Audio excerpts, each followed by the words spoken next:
I think we already heard the message this morning. Can you guys hear me? Let me move this up a little bit. I said, I think we already heard the message this morning. When something like this happens, all of our systems and religion and all that kind of stuff just goes out the window and Jesus becomes so real. I mean, I think the past couple months, it's just been this thing after thing, and Jesus has proven himself faithful and real. Yeah. And eternity is real. Yeah. Anyways, happy Father's Day, everyone. Happy Father's Day. So I'm a dad. I've been a dad for 8 years. I love being a dad. It's the best thing ever. It's super fun. But it's very difficult. Actually, yesterday, Tersh and I were talking about asking each other if there's a return policy. Don't even know what to do with these kids. We homeschool our kids, and we have been since COVID. We actually started before that for other reasons. But so I'm with my kids 24/7 unless I'm working. So yeah. But seriously, though, there's nothing better. There's nothing more. There's no greater calling than not only being a father, but just being a parent. There's nothing that you can take more seriously in life than having a young person that you're raising and you're forming and you're guiding. So I want to speak to all the fathers, all the future fathers, all the spiritual fathers. You know, I'm talking about those Pauls to the Timothys, right? So no one's getting out of this one. So everyone listen up. And ladies, I'm hoping you'll glean something off of this too, because like Tertia said, we're getting into the word. But also, just pay attention, because the kind of man we're talking about today is the kind of man that you want to pursue, or you want to pursue you. Because you don't deserve somebody who belittles you, who puts you down, who's abusive. I don't care if, I think that abuse has happened in the church for too long. I think that women, under the guise of being submissive, have had to deal with abuse, and that's not okay.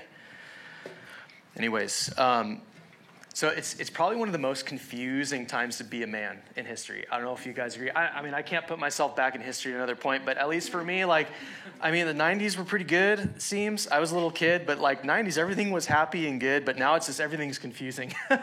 We're told to beware the dangers of toxic masculinity, and some manly traits are sometimes disgraced, and other stuff like men wearing dresses are celebrated, So there's a lot of confusion out there. I'm not making comment either way. I'm just saying it's confusing. And I think you guys can agree with me, right? Yeah? Okay. I think men, young and old, are searching for what it means to be a man. Whether that's you're over here and you're this trying to be super macho and, and really feeling some sort of insecurity or something, you know what I mean? You're seeing this idea of what masculinity is, and you're trying to fit into that mold, and it's not it. Or maybe you're on the far other end, and you're super, super passive. Maybe you're, people are looking through the lens of maybe culture and masculine traits that we held up in the past. Or maybe you're trying to look for something a little more modern. And I'm not commenting on that. I'm just saying boys are looking for what it means to be a man. So what does it mean? And I do still believe that there's things that are manly. I love diesel trucks. I love guns, I'm sorry. And I also eat 90% of my diet is a superfood called beef. So, yes. But that's not what defines a man. What is true masculinity? How do we walk in it? And the thing is, God is the only one who could speak identity over you. God is the only one who could instill true masculinity. So we need to look in his word. We need to see what God says. And the Bible has a lot to say about what it means to be a man. I mean, it does. It really does. But today I want to focus on one example, and that's the life of a man named David in the Bible. In the book of Acts, Paul encounters Jesus. And he's taken, after that, he's blinded. He's taken to the synagogue, and he begins to preach the gospel to some Jews and some God-fearing Gentiles. And he gets to the point where he talks about David. He's talking about the line of David, and he says, after removing Saul, he made David their king. God testified concerning him, I have found David, son of Jesse, a man after my own heart. He will do everything I want him to do. And we've heard that, David's a man after God's own heart, right? We've heard that a ton of times, and we can kind of gloss over, but right here it's crazy because it says, God says this. God testified that he is a man after his own heart. It wasn't his peers, it wasn't his men, it wasn't his nation, it was God himself. So what is he saying is that this man, David, carried the heart of God. And so when we look at David's life and how he lived, we can know that it's God's heart and a desire that men would have a heart like David. So we could look at David's life to see what true masculinity is. And I know some of you are wondering, why did I call this limitless capacity? Well, first, because we're limitless. And it's like, stick a little limitless thing in there. It's kind of cool. But, David was many things. He was a king. He was a musician, a songwriter, warrior, father, husband, shepherd, politician. He was a worshiper. He was so many things, right? Just this man's life was amazing. And we could kind of look at that and be like, well, that was David. But the crazy thing is, I believe God gave him that capacity because he was a man totally devoted to God, totally after God's own heart. And you can have the same capacity as David. Yeah. I'm not just saying that. I really believe it. I believe it. So here, what are some of the characteristics that he had? First thing, David took risks. And I think that's one of our basic behaviors or whatever. Take risks. We celebrate taking risks here. We love taking risks. When we see David as a young shepherd out in the field, like as a shepherd, you protect your livestock from predators, right? Because there's always, back then there were lions and bears. There's still lions and bears, but back then, that was a very real threat. We're so far removed from it. It's like, oh, lions and bears. We kind of imagine in our heads. But have you ever seen actual real lion? Has anybody seen how flippin' big they are? I remember we were on a safari once in Africa, and we were in this caged vehicle, and Braden was just a baby, and he was looking at it, and this lion stretched up, and it was a female, put her paws on the cage and stared at him, and then the driver's like, oh, he wants to eat your baby. I'm like, okay. But this thing was massive, and it's like, we're in a caged truck. David was out in the field protecting livestock. This is crazy. But he says a lion or bear would come and he'd kill it.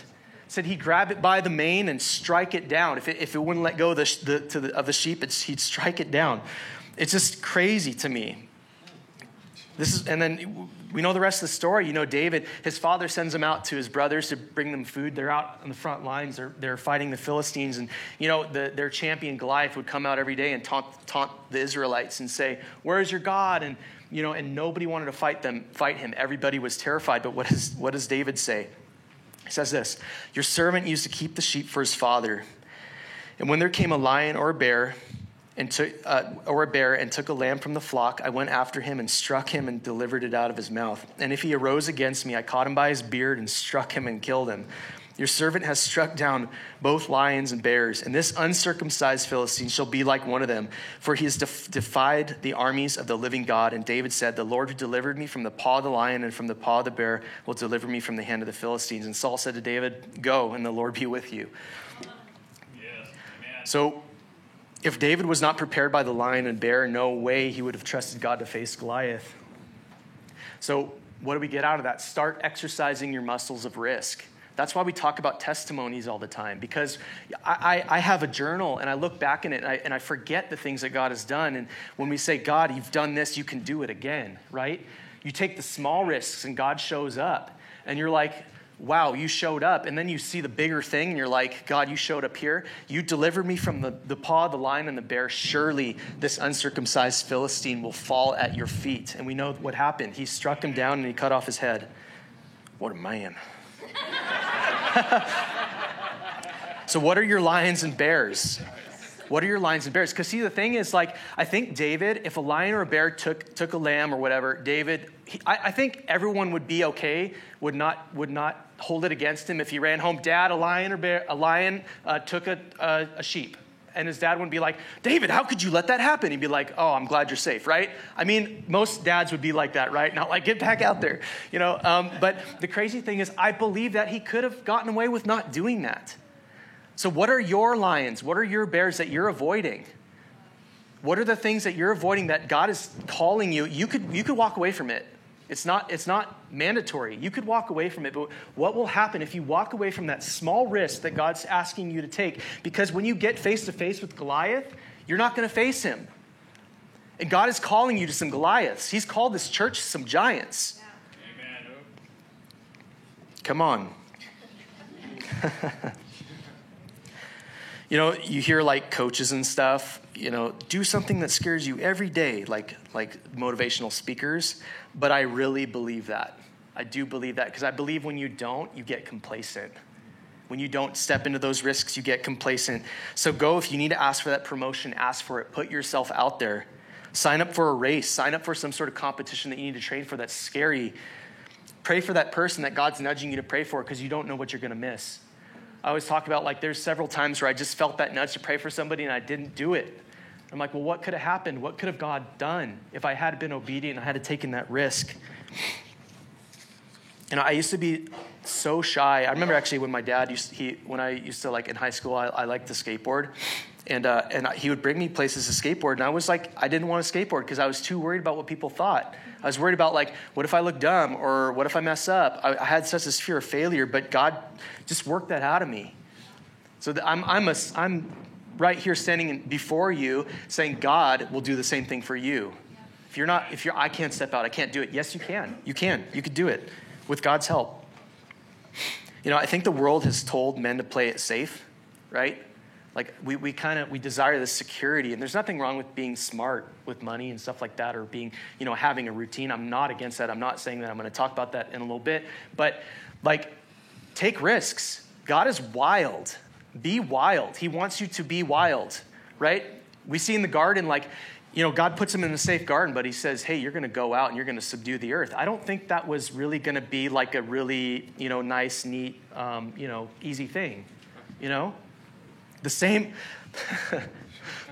beasts that David had to kill, God made them. Have you ever thought about that? God made rattlesnakes, God made lions, God made bears, and they're freaking scary. And they'll kill you. He's the same one. He made those. So stop being afraid to fail. Be wild, be bold, and take risks. Amen. Sorry, I'm going to try and fly through this. David had deep friendships. You know, we hear about David's mighty men, and he had their absolute 100% allegiance. Like, there was no question about it. It's not like they're there because it's their duty or whatever. They wanted to be with David. You know, there's these exploits of these guys. You know, one of them killed 800 Philistines with a spear. Another killed 300 Philistines with a spear. One said he killed a lion in a pit on a snowy day. It's like, well, okay, great, snowy day. Why? Because I was thinking about that. Why? It's like when you're cold, when you're like, oh man, I'm cold. I think your courage kind of leaves. You're like, I don't want to do anything.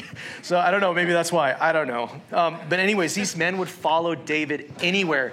Actually, there's, you know, they're fighting the Philistines, and it said, David longed for water and said, oh, that someone would get me a drink of water from the well near the gate of Bethlehem. So the three mighty warriors broke through the Philistine lines, drew water from the well near the gate of Bethlehem, and carried it back to David. Like, what the heck? He didn't even ask them. He said, man, if someone would just give me some water. And they're like, it's done. And they go through and they do this. And he's like, I can't even drink this. And he pours it out to the Lord. It's crazy. So he had these deep friendships, but the deepest one of all was David and Jonathan. Jonathan was the son of Saul, who was actually trying to kill David and was jealous of David. But this is their first meeting. After David speaks, he says, after David had finished talking with Saul, Jonathan became one in spirit with David, and he loved him as himself. From that day, Saul kept David with him and did not let him return home to his family. And Jonathan made a covenant with David because he loved him as himself. Jonathan took off the robe he was wearing and gave it to David, along with his tunic and even his sword, his bow, and his belt. Now, why did he do that? I think it's because that Jonathan was realizing that David was going to be Saul's successor, and there was no jealousy in him. There was none of that. And he said, I'm devoted to you. Here's my sword. And, you know, it's just crazy because most people would just get so jealous. But no, I believe that many people, I think the reason is many people, some didn't, but many people saw God's heart in David and it inspired them. And you can have that heart. Years later, after Saul and Jonathan, they're killed in battle and David's just distraught. And years later, David asks about the descendants of Saul. And it's crazy because back in ancient times, it's customary for kings to wipe out the line of previous kings, right? Because they don't want to be challenged. They don't want their throne to be challenged. They want their line to be solid. So he calls for the son of Jonathan, Mephibosheth. And Mephibosheth, when Jonathan was killed, they were fleeing, and he was dropped, and he was 5 years old. He was dropped, and his feet were broken, and he was crippled. So he was a cripple. He was lame. And David calls for him. And as he walks in, David says, "Don't be afraid, for I will surely show you kindness for the sake of your father Jonathan. I will restore to you all the land that belonged to your grandfather Saul, and you will always eat at my table." See, his deep friendship leads him to actually be a father to others in need. Some of you in this room need to be a father to somebody in need, somebody who really needs guidance, somebody who needs a father. I think men have this idea that it's noble to not need anyone. It's like, you're the Lone Ranger, whatever. Even Lone Ranger had Tonto, so he wasn't really the Lone Ranger. So men, they kind of just suffer in silence and despair. And I'm so thankful for Tyjan because he's such an example of this. Like he's allowing us to be the church and to gather around him, Amen. Like that's what we need to do. And I'm so thankful because I already feel a deep connection with you because there's just a bond there because there's a vulnerability, and when we're vulnerable, God can move. When you're not vulnerable, when you got the walls up, he's not going to push his way through. We need Jonathans. We need deep friendships. It's the question, who do you call when things are falling apart? Third, David was a lover of God. You just read through the Psalms and you can hear it. You can hear it just in his emotions. David loves God. He loves God. God wasn't his religion. He wasn't like, it wasn't his system. It wasn't his, this is my belief set of beliefs. This is my code for life. No, God was his life. God was his everything. Amen. He wasn't just part of his life. And David, he was a worshiper. There's a story when they're bringing back the ark. David prepares a place. He prepares a tent, a tabernacle for the ark. And they're bringing it back in, and David's so meticulous about it. He's setting up, you guys are going to do this, you guys are going to do that, have the priests ready, have these people playing these instruments, and he has everything ready. And as they're bringing it in, he's dancing before the ark, just going nuts, just totally abandoned in worship to God and celebration to God. And even to the point where his wife's like, you look pretty dumb. How dare you do that? You're a king. You're supposed to carry yourself a certain way. And he says, I'll become even more undignified than this. He even knew, I'm being undignified in the eyes of people. Sometimes your worship's going to look undignified and people are going to get offended, right? And guess what? If you're wanting to worship and let go, do it. Who cares what people think? Who cares if people get offended? Amen. Life's too short to worry about offending people, I'm not saying do it on purpose, but you know what I'm saying. David was not only a worshiper, but he was a warrior. They had a song, Saul killed his thousands and David killed his tens of thousands. And it's like, man, this guy was a manly man. Now, I'm not saying killing makes you manly, but I'm just saying he was a warrior, right? He was a warrior. But he was a worshiper as well. And I want to tell you, our worship is our warfare against an unseen enemy. Amen. The most manly thing you can do is worship God. And I think that's such a lie from the enemy that says, you're going to look like a fruit, or you're going to look foofy, or whatever if you worship God. That is the most manly thing you can do with your life. Amen. David owned his mistakes. We all know the story of David and Bathsheba. He stayed behind at the time the kings were at war, and David saw Bathsheba, And Tertia told me to do a lame dad joke here. Why is she named Bathsheba? Because she batha. Anyways, so it's bad. Okay, but he sees Bathsheba taking a bath, sends for her. She gets pregnant, right? And then he tries to cover it up. He's like, okay, get her husband to come home and get them to, do the thing. And so I could just move on with my life, but he doesn't. This guy's a really honorable man. And but then David ends up, okay, we'll send him to the front lines. Everybody pull back, so he's killed. And that's what happens. He gets killed. And David thinks, okay, I'm free. I'm scot-free. I got away with it. But God sends the prophet to him. And this prophet comes, and I'm just going to paraphrase, and he's like, hey, David, imagine if you were having somebody over for dinner, and, you've got all these sheep that you can cook, you know what I mean? But this guy, he's only got one, and he comes over, and he brings a sheep, and then the guy with all the sheep takes his and prepares his. And David's like, well, that guy should die. That's messed up. That's not okay. And then Nathan's like, you're the guy. That's you. You're the guy. And the crazy thing is, I think that somebody or most people would be make excuses or pass the blame or something like, well, no, I'm not really, because of this happened in my life and, whatever. But he doesn't make any excuses. It says immediately that David repented. He repented. He owned it. He said, he felt the weight of that, wow, that is me. And I really, really screwed up. So he owned it. He repented. And then it says later that, because of the sin, the child was lost. And he was on the floor, and he was fasting, and he was weeping, and he was begging God for this child not to be taken away. And the child dies, it says the servants were whispering, don't tell him the child died, because he's just he's not going to be able to handle it.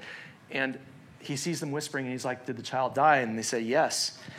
And it says he got up. He cleaned himself up, and he went and he worshiped God.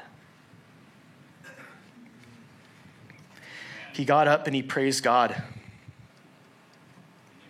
That's crazy. And then we read that, at the end of David's life, he declares himself blameless. He said, I've lived a blameless life. And then we read that and we're like, no. No, look what you did. Of course you're not blameless. But the crazy thing is, it actually says, and God forgave him his sin. God forgave him his sin. So the crazy thing is, he gets to the end of his life and he says, I live blameless. Why? Because he not only owned his failure, he owned his forgiveness. And a lot of us are walking around not forgiving ourselves after God's forgiven us. And we're throwing it back in his face. And let me tell you, if you're holding on to unforgiveness for yourself, stop. You have no right. You're robbing the cross of its power. Amen. Own your failure, but own your forgiveness. And the last thing, David understood legacy. When the time drew near for David to die, this is 1 Kings chapter 2, 1 through 12. When the time drew near for David to die, he gave charge to Solomon his son. I'm about to go the way of all the earth, he said. So be strong, act like a man, and observe what the Lord your God requires. Walk in obedience to him, and keep his decrees and commands, his laws and regulations as written in the law of Moses. Do this so that you may prosper in all you do and wherever you go, and that the Lord may keep his promise to me. And the promise is, if your descendants watch how they live, and if they walk faithfully before me with all their heart and soul, you will never fail to have a successor on the throne of Israel. Now you yourself know, and then I won't read this because he's going through this guy, you need to deal with this guy like this. You need to deal with this guy like this. He's giving him hey, this is where the business is at. Take care of it. But then it says in verse 10, then David rested with his ancestors and was buried in the city of David. He had reigned 40 years over Israel, 7 years in Hebron and 33 in Jerusalem. So Solomon sat on the throne of his father David, and his rule was firmly established. David understood legacy. Even he's talking about, God is promising a successor. If he's saying you need to be careful how you walk, because God made us this promise. You need to be careful how you walk. And we all know who was in the line of David was Jesus, right? Jesus was in the line of David. So the promise was fulfilled with Jesus, because Jesus is on the throne forever, Amen. Right? Amen. And then we know, after, Solomon becomes king, and God comes to him and he's like, you can have whatever you want. Just ask me. And most people, and we commend him for this, most people would ask, well, I want all the riches in the world, or I want all my enemies to be under my feet. These are things you might think a king would ask for. But the crazy thing is, he asks for wisdom. He says, God, I want wisdom to be able to rule your people well.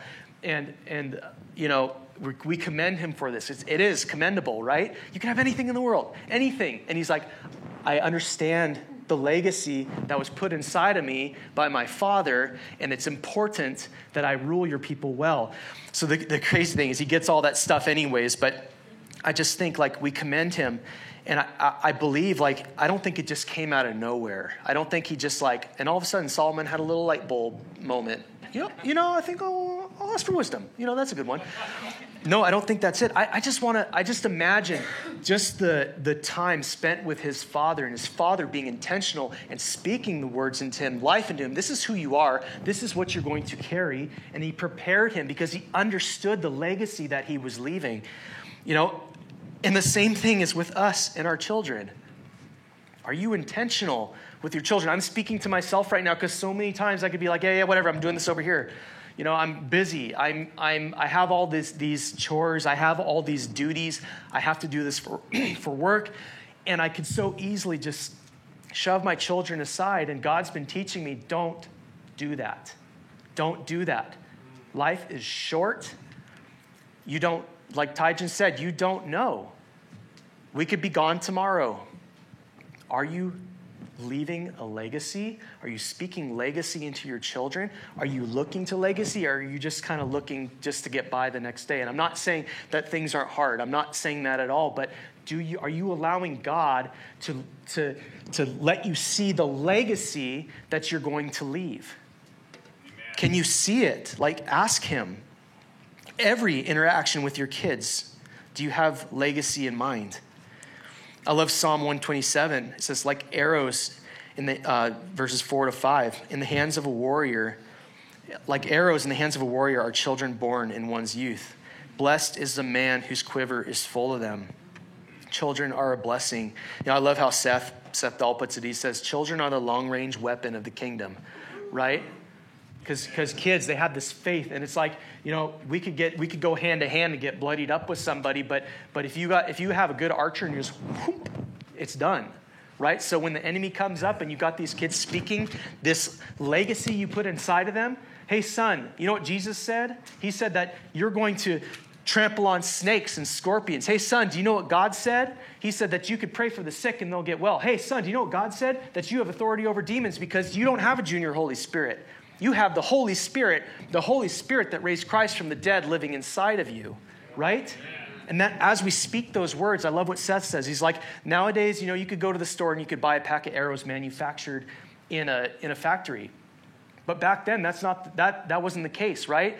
You had somebody who would go out and they would actually handpick little staves of wood, and they would look at them and they would shape them. They would be very careful how they shaped them, how they fletched them, what the weight of the arrowhead, because if anything is off, it's not going to fly true. So that is our mandate, that is our call as fathers, as parents, right? To shape arrows. Amen. So good. So is your legacy building the kingdom? Is your legacy with your children, is it doing warfare? Is it fighting the enemy? Is it taking the enemy down?